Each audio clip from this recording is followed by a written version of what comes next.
situation juridico-politique la boo xam ne dafa am ay cible ñoo xam ne ñoom lañ ciblé pour jàpp leen tëj leen ci kaso bi lu tax ma sukkandiku ci loolu pour mën ko dëggal sax mooy le chef du gouvernement ba muy dànkaafu Mansour Faye Saint-Louis la nekk. wax ko dem ba tam dëkku Farba Ngom dànkaafu ko menacé ko wax ko ne ko. dinañ jëflante bi mooy sa dernière campagne dinañ jëflante ak yow. menacé fi ñeneen ak ñeneen. tey ñu gis ñooñu ñëpp ñu jàpp leen tëj leen ci kaso bi. et dama jàpp ne tey ñi fi nekk dafa mel ni dañoo fàtte situation yu sénégalais yi di dund ak situation yu ñu passé c'est comme si que ils sont en train d'alimenter la galerie sur ça quoi parce que tey Mohamed booy xool. tey sénégalais yi sonn nañ dund bi métti na. y a d'autres priorités tey booy xool ñu ngi lay wax sax ne la y a la fièvre de la baleine pour li nga xamante ne tey mu ngi nekk au niveau de la Saint-Louis ak l'impox ils sont incapables même de faire face à cette pandémie dund gi cher na woyofal bi cher na sénégalais yi conditions yi métti na et que tey amuñ lenn lu ñuy présenter sénégalais yi yul ay arrestations à tout assumer des convocations et des mandats de dépôt à outrance et que tey plus les jours passent plus sénégalais yi di xam ne ñii nii dañuy jiñaate dañuy xoxotal nit ñi ci ay logique politique la ñu nekk pour mën a jéem a xool nu ñuy barrer la route ay adversaires tey soo waxee ñu jàpp la convoqué la soo génnee si mbedd mi noonu dirigé wala nga amoon loo yoroon wala nga taxaw sax ñu ne da ngaa sàcc xaalisu réew mi accusation yi ñu ngi koy def mu mel ni tuleeg maale ku leen neex la ñuy accuser te tamit tey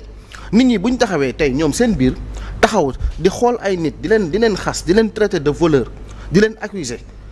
tey seen autorité yi nga xamante ne tey ñoo nekk au sein du gouvernement dañ ciy sponsorisé dafa mel ni dañ ciy ànd da ngay gis des fois que nekk ca port ba bu booy yi waxee mu mel ni moom amul liggéey bu mu def day ñëw taxaw dëggal ko buñ dawalaatee tuuti ñu convoqué la au niveau des juridictions nga dem wuyu ji kon dafa dem ba nga xamante ne tey dafa mel ni que affaire bi tey boo bokkul ci ñoom rek dañ lay tëj dañ ñu bëgg a dundaloo l'histoire de mange mon pain chante ma chanson te loolu mënul am Sénégal moo tax ñun la position de Gëm Sa Bopp a été tranchée a été trop claire ñun lu ñu intéressé mooy sénégalais yi naka la ñuy def ba seen dund changé naka la ñuy def ba nga xamante ne tey dund gi dina gën a changé tey lépp a cher au Sénégal booy xool père de famille il ne parvient plus à joindre les deux bouts nit ñi sonn nañ ouverture baa ngi soog a ñëw di waaj di ñëw déggoo sax gouvernement bi def ci benn communication exceptionnelle alors que tey on est à l'approche à quelques encablures des écoles am na écoles yoo xam ne tey dañoo inondé nit ñi mënuñu fa tey dem jàngi ji parents d'élèves yi ñu ngi sonn sur leur pouvoir d'achat war a fay ay fournitures scolaires war a fay seen jàng doom yow nga toog fii di wax ni waxoon nit ñi ay priorité di leen wax yeneen c'est parce que tout justement nous sommes en face des gens qui sont incapables nous sommes en face des juutikat ñooñu ñoo yor Sénégal ñi nga xamante ne tey lu ñu xool naka la ñuy def Mohamed sa 5000 ñu defal la ko 1 million comme lu américains yi di wax ci seen révolution économique mais dañ naan Mohamed 5000 bu mu am naka la ñuy def ñun ba jël ci 1000 francs wala ba jël ci 1500 francs alors que ça c'est dangereux ouais Bachir waaw Mohamed sàcc la vous voyez ça dañuy dem ba nga xamante ne tey avoir des biens dans ce pays wala avoir certains privilèges dans ce pays sax bu ñu la rombee sax tey nga yore oto sax wala ngay dawal oto sax ñu commencé di mer seen xol di bon ñu ne délit ñu ne sàcc la c'est quelqu'un qui n'est pas clean alors que tey les priorités sont ailleurs c'est pourquoi nous l'avons toujours dénoncé au niveau du mouvement Gëm Sa Bopp le président Bougane a longtemps alerté les Sénégalais j'en profite pour vous dire ça looloo tax tey ma koy wax Sénégalais yi nee looloo tax mu toog ci ruqam nekk ci liggéeyam parce que lépp lu fi am nii waxoon na ko te avertiroon na Sénégalais yi ñun ñoo fi njëkk a nekk opposants au PASTEF du début jusqu'à la fin on a été les seuls même dans l'opposition nous on n'était pas d'accord avec PASTEF on a toujours dit non on les a pas mësuñu leen a def confiance même bi ñu ñëwee ci pouvoir bi aussi la même chose moo tax tey conditions yi sénégalais yi di vivre les arrestations arbitraires les mandats de dépôt à outrance le président Bougane waxoon na ko fi tey situation économique waxoon na ko fi Banque mondiale waxoon na ko fi moo tax nag tey dafa toog teg di seetaan li nga xamante ne mooy xew moom nag mu ngi ci duqam mu ngi ci business am mu ngi ci ay liggéeyam actuellement di liggéey mais nag li ci kanam raw li bët. Très bien Bachir. waaw Mohamed man day je vais pas parler de Moustapha Diop je vais parler de quelqu'un que Adama Fall connaît parce que il est passé à la 48 je suis passé à la 48. Il faut parler de Moustapha Diop. non bàyyil ba ma pare déglul tu comprendras mu ngi tudd Mouhamadou Bamba Amar. Bamba Amar maa ngi koy nuyu bu baax Bamba Amar yàlla dafa def damaa dëkk Scat Urbam mon voisin d'en face c'était son petit frère juróom-ñaari at maa ngi jàkkaarloo kër ak frère am mais lui Bamba je ne le connaissais pas c'est quand je suis rentré en prison que j'ai vu son petit frère ma ne ko mais vieux looy def fii mu ne ma Bamba laay seet si ma ne ko Bamba kan mu ne ma si dossier coowal Moustapha Diop bi Bamba Amar bu ngay dégg suma mag la. C'était lui le chauffeur qu'on envoyait aller récupérer les fonds. mu doon nit ku yiw nit ku jullite ku maandu ku doon def liggéeyam. Bamba il te dit Bachir man bu ma daan xëy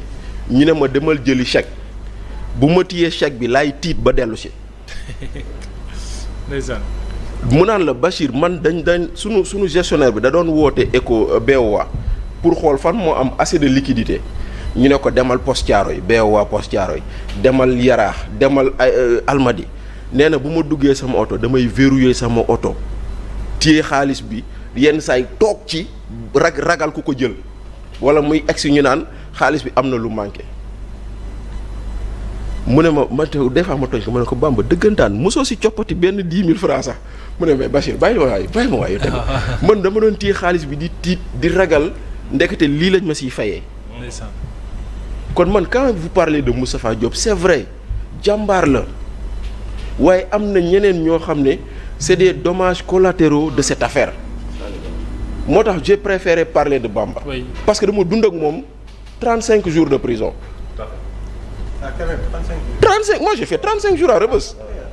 Oui, j'étais en vacances hein, mais bon. Congé. muy génn fii. gis nga Mansour non. man looloo ma jaaxale gars yi dañu leer nañ. bés boo gisee da ngay tiit. Non moi j'ai écopé d'un sursis après avoir fait 35 jours là-bas. Moustapha Diakhaté a écopé de 15 jours de prison après avoir fait 53 jours de prison. Voilà quoi. Quand même. Mais Bamba nit ku baax la. grand bu baax ku jullite man Bamba saa yu ma yeewoon fajar fekk naa ko mu toog téye kurusam. saa yu ma yeewoon fajar fekk naa ko mu toog kurusam. boo xam ne Bachir man damaa gëm ni yàlla moom fi dugal te yàlla bu ko jeexalee day jeex. moo tax nag quand on regarde ces personnes-là qui sont accusées sur rien sur la base de rien. te dégg naa ñoo fa bari au-delà des ministres wala ñi ñu xama mais oui voilà sur la base de rien sur un dossier aussi vide parce que gis nga dossier bi xam nga lu ko sonal dañ ko ubbi d'abord il faut comprendre que situation exceptionnelle la l'État du Sénégal avait décidé que dañuy jënd ay masques mais des masques artisanaux faits par nos artisans. Dans un premier temps DER la ñu joxoon dossier bi DER mënu ko sottal après ñu jël ko jox ko Moustapha Diop ministre du développement industriel. Moustapha Diop est passé par les entreprises les industriels là ñooñu war a liggéeyloo ay tailleurs mais des tailleurs qui n'ont pas de compte des tailleurs yoo xam ne dañuy dund au jour le jour mais comment tu peux les payer par chèque ou par virement trésor. Donc la condition que les fournisseurs avaient posé moo nekkoon ñun du ñu jël chèque du ñu laal virement trésor da ngeen ñuy fay liquide nit ñi nangu ko. C'est vrai que nag en matière de gestion dès que ça dépense un certain montant waroo ko def mais conditions exceptionnelles yooyu ça pouvait l'expliquer et le justifier. mesure exceptionnelle ñu jël. Voilà donc loolu ñoom ñu dem ñu livrer te fournisseurs yi bañ leen woowee dig benn ñoom ñëpp ils ont dit nous avons livré nous avons été payés mais rapport Cour des comptes bi waa Cour des comptes ba ñuy dem def rapport bi ils ont trouvé qu'il y a un gap entre le montant global du marché et lu ñu fa fekk ci masque mais Covid nooy fekkee ay masques yu ñu war a séddale. ñu war a séddale séddale nañ de. dañ séddale te amaana mu xanaa doo recenser. mais non attends tu vas pas dire. oui tu vas pas me dire que tu dois forcément trouver 2 500 000 masques là-bas. Parce que quand même c'est des masques à distribuer. Oui. Maintenant tu dis que le gap que tu n'as pas trouvé loolu mooy les 930 millions yu ngeen di dégg. ok ñëw mais boo toogee kii les gens c'est-à-dire que ni ñuy defee yëf yi sax moo ñaaw parce que da nga dem ba ñëw on demande aux fournisseurs